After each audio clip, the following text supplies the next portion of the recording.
சிலுவை தியானம். லெந்து நாட்களுக்கான வேத வசனங்கள்.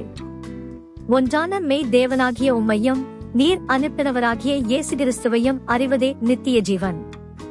ஜீவனுக்கு போகிற வாசல் இடுக்கமும் வழி நெருக்கமுமாயிருக்கிறது, அதை கண்டுபிடிக்கிறவர்கள் சிலர். தன் ஜீவனை காக்கிறவன் அதை இழந்து போவான், என் நிமித்தம் தன் ஜீவனை இழந்து போகிறவன் அதை காப்பான். தேவன் தம்முடைய ஒரே பேரான குமாரனை விசுவாசிக்கிறவன் எவனோ அவன் கேட்டுப் போகாமல் நித்திய ஜீவனை அடையும்படிக்கு அவரை தந்தருளி இவ்வளவாய் உலகத்தில் அன்பு கூர்ந்தார். பாவத்தின் சம்பளம் மரணம், தேவனுடைய கிருபை வரமோ நம்முடைய கர்த்தராகிய இயேசு கிறிஸ்துவினால் உண்டான நித்திய ஜீவன். தன் மாம்சத்திற்கென்று விதைக்கிறவன் மாம்சத்தினால் அழிவை அறுப்பான், ஆவிக்கென்று விதைக்கிறவன் ஆவியினாலே நித்திய ஜீவனை அறுப்பான். தேவன் நமக்கு நித்திய ஜீவனை தந்திருக்கிறார், அந்த ஜீவன் அவருடைய குமாரனில் இருக்கிறதென்பதே அந்த சாட்சியாம்.